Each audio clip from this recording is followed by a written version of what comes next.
woman whose son has disappeared, which is, as we all know, that is what happens to many women in Kashmir. Either their sons or their husbands have been picked up by security forces, taken for questioning, and then not returned. So this is something that's happened to me many years ago, and I'm living with this burden in my heart for all these years. And my son's daughter, my granddaughter, is the young girl who comes from the UK into our house in the small village, and she lives there, and then she sort of goes off on her own track in search of her father. So that's really the main story, and I'm playing her grandmother. That's the movie. And Mr. Varun, a big round of applause for them. Everyone, please, let's welcome them. And now we can begin with the press conference. Okay? Any questions?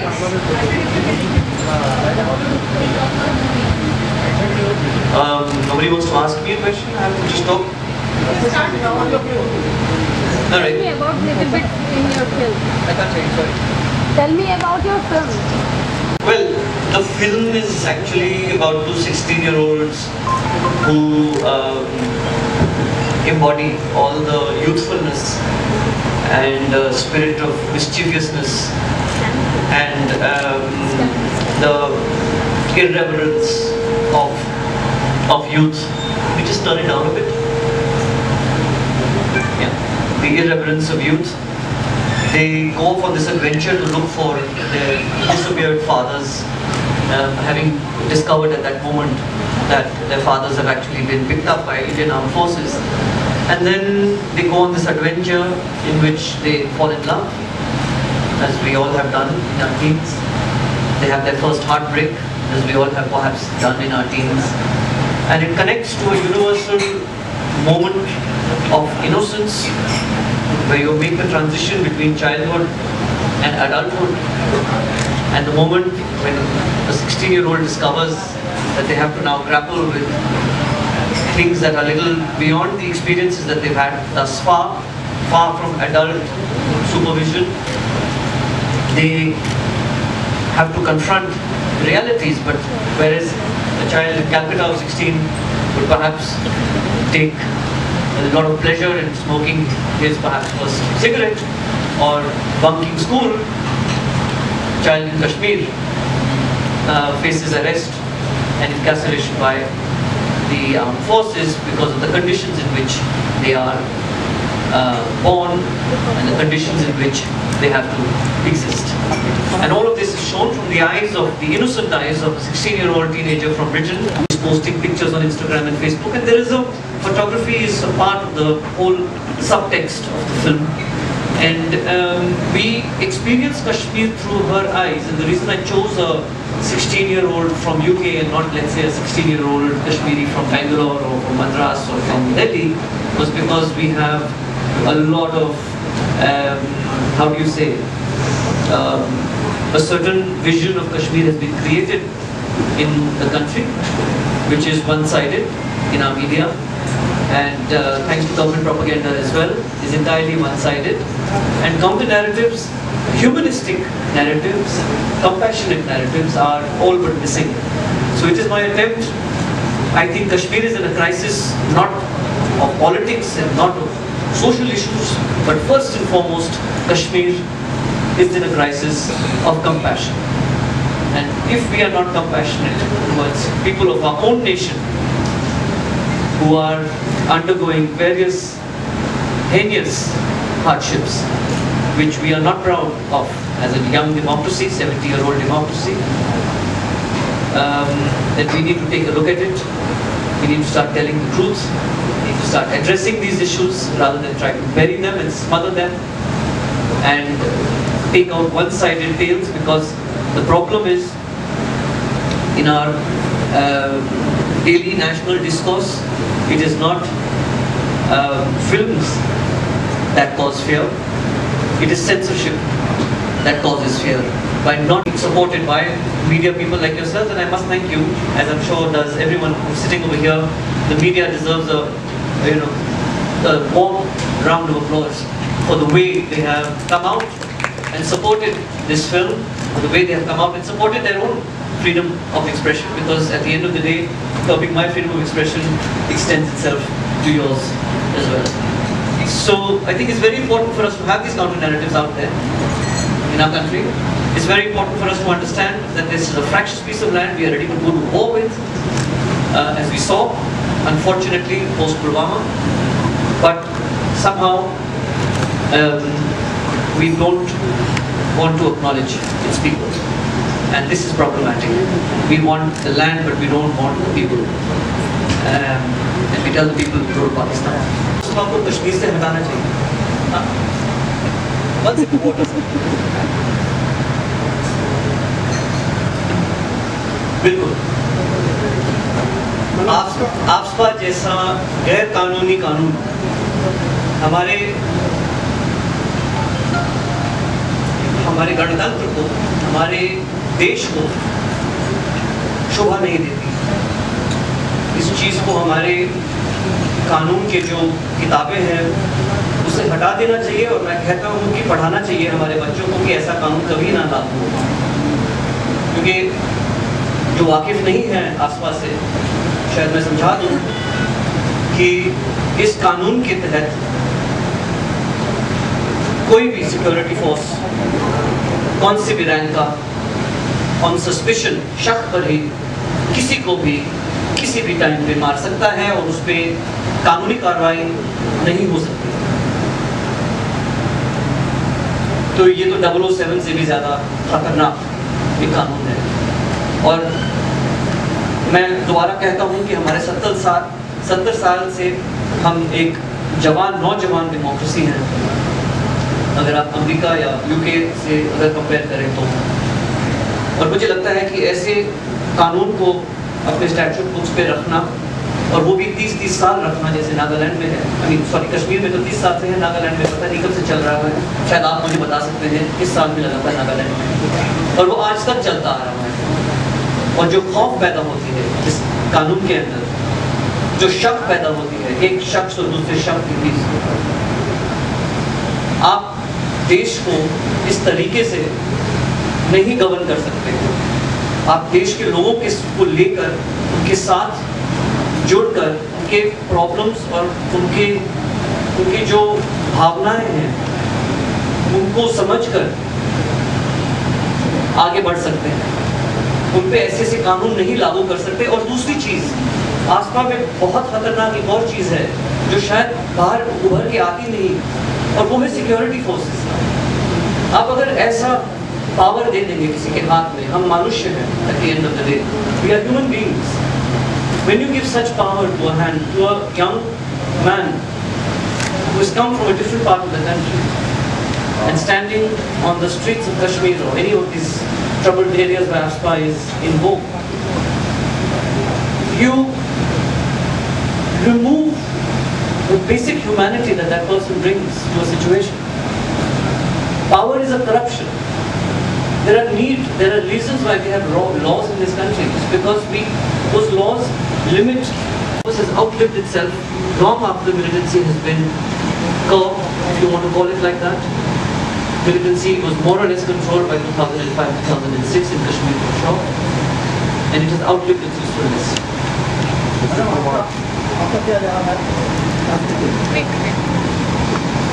I'll start with just talking a little bit about why I did this film. So basically, when I read the script for the first time, what really struck me about the script was that this is written by a person who knows Kashmir very intimately, very minutely, and with great understanding. And also the script has been written with a lot of love for the place. So I felt first and foremost that the heart of the script was in the right place. Secondly, I felt that normally when we see films, set in Kashmir, there's always something lacking. I mean, there's certain lack of understanding to begin with. Then certain angles are just overhyped. Either it's or it's just a love story set against the backdrop of Kashmir, or if it's in Kashmir, there's some action drama happening, but it really has nothing to do with the actual Kashmir problem or the actual Kashmiri people themselves. So it's very rare, it's very fleeting. So for the first time I felt I've read a story about people living in this small town in Kashmir, in the Kashmiri Valley, and how insurgency has impacted their lives over a long period of time, and the end result of which is happening in the film today. And that is exactly what is happening in Kashmir today. And the terrible fact is that in the rest of India, we don't have this, we don't know this, we don't know so much. Unless you're very, very interested in Kashmir and you sort out information, you will have a very superficial view of what's actually going on there. So this was what I felt when I read the script. This is why I wanted to do it. And as a result, to answer your question, what are my views on Kashmir? Well, Kashmir is a very complex place. There are so many truths in Kashmir, and there are so many point of views. If you're going to take, for example, a person who's actually living in Kashmir, their view of what happens around them and how they get impacted, it will be very different to, say, an army officer who comes from elsewhere into the valley and is actually, he's got a job to do. He has to eliminate a certain amount of terrorism or militancy or whatever, and he's also at threat from the local population in today's time. So he's scared. For that reason, he might overreact at certain times. Similarly, the Kashmiri people, because of what they've gone through in the last so many years, they might be having, they might be doing certain things which we hear about and we just judge from the outside, but we don't know why those things have actually happened.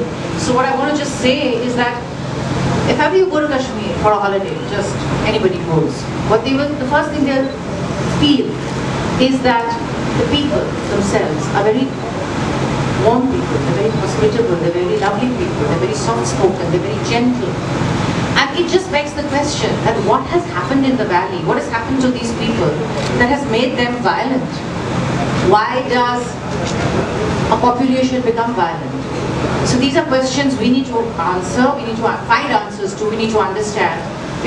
And the reason we need to understand that is because this is a problem facing us today, we're sitting on it, and we need to solve that problem fast. Because geographically, Kashmir is in a very vulnerable position. On one side is Pakistan, the other side is China. We all know what's happening between Pakistan and Kashmir. We're sitting on a tinderbox, and we're all going to get affected if we don't solve the problem. War is certainly not a solution to anything. We won't exist.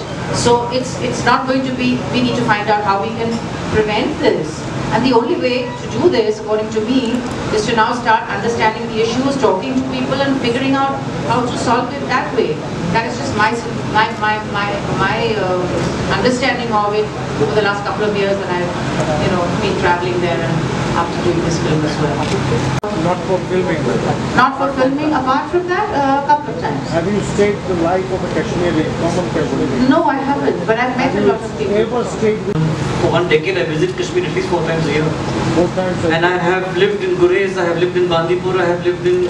I mean, what is this? Sorry, are you... I don't understand the question.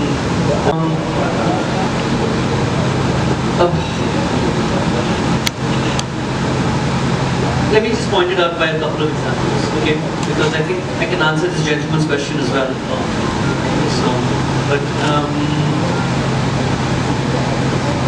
The level of suspicion that there is in Kashmir within a family, where a son is suspecting the father, the uncle is suspecting the nephew, and the mother is suspecting the son, because there are so many intelligence and investigation agencies working, that sometimes there is the RAW, there is the IP, there is the BSF, there is the Russian Rifles, there is the CRPF, and then there are other central agencies also who are working. And then there is, of course, the militants and their organizations, Jaish-e-Mohammed, the Lashkar-e-Taiba, the Hizbul Mujahideen, etc., etc.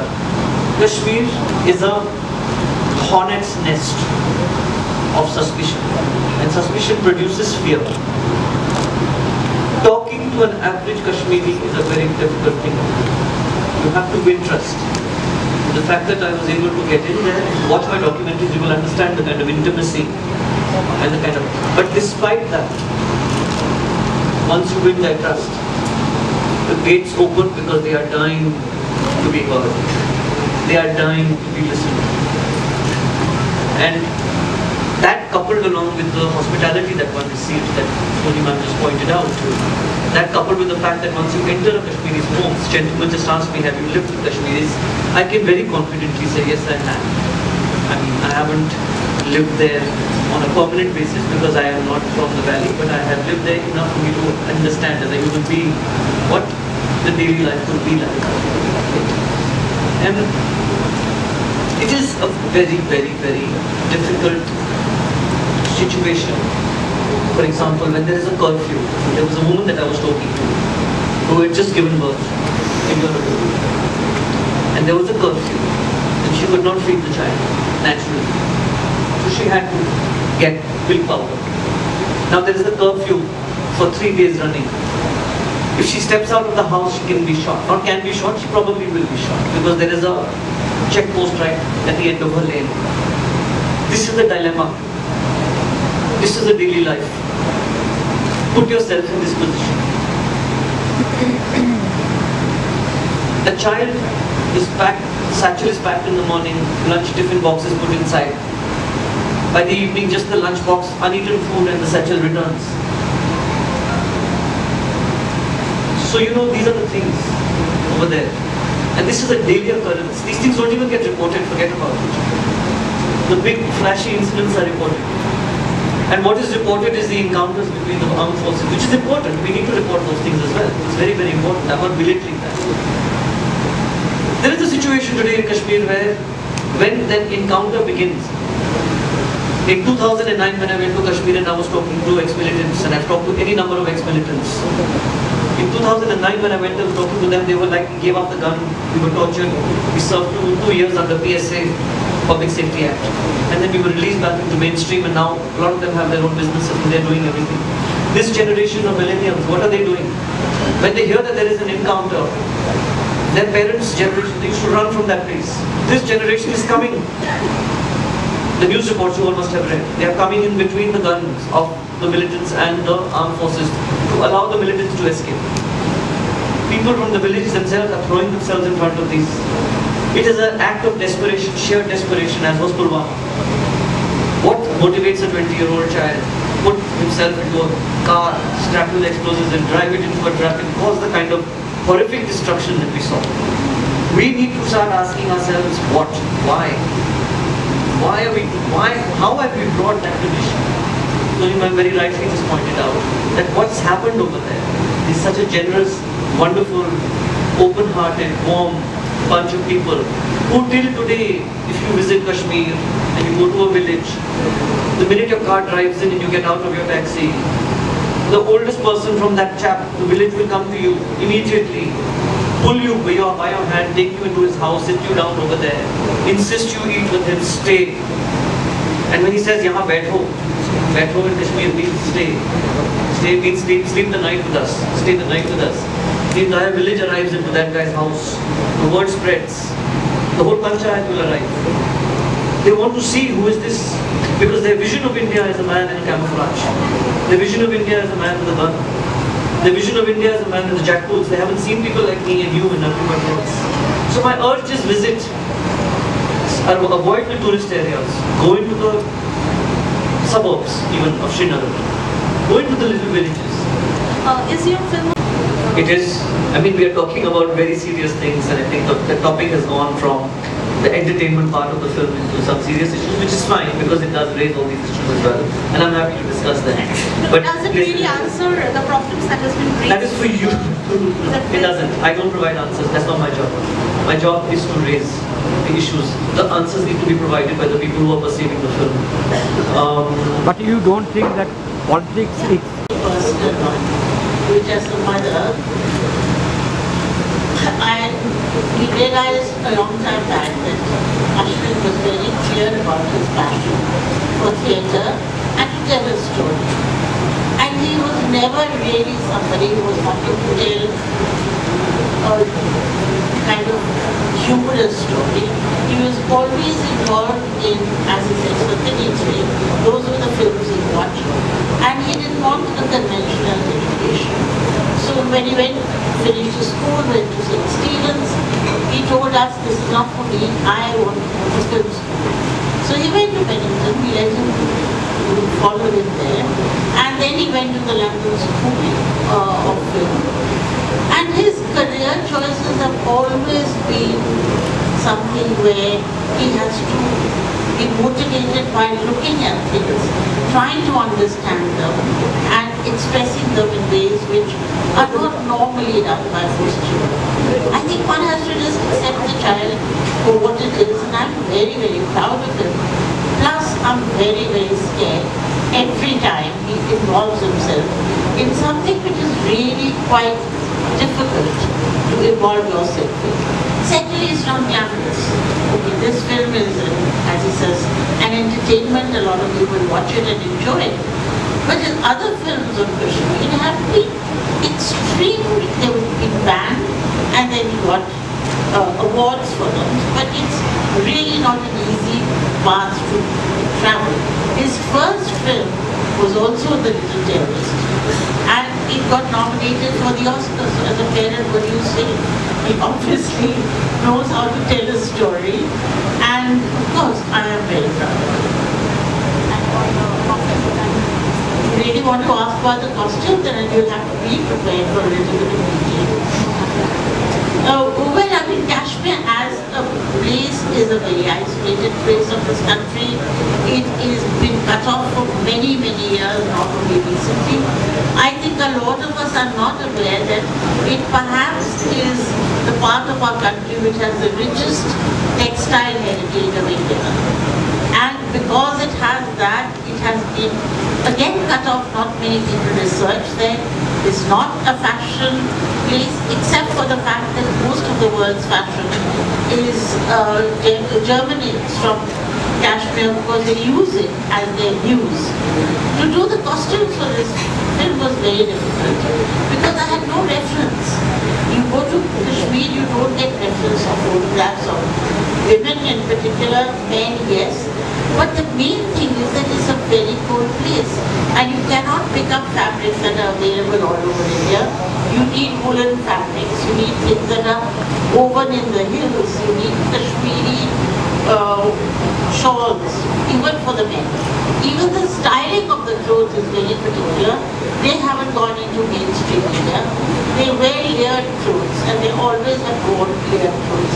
The pillar is their constant coat. So actually, each and every detail of the costume had to be made if what he was wanting to tell you is this is real Kashmir, this is where most Kashmiris live. These are the villages where I went to because that is what they still wear. It's very colorful, it's very beautiful, but at the same time it's very isolated and it is in no way what we call fashion.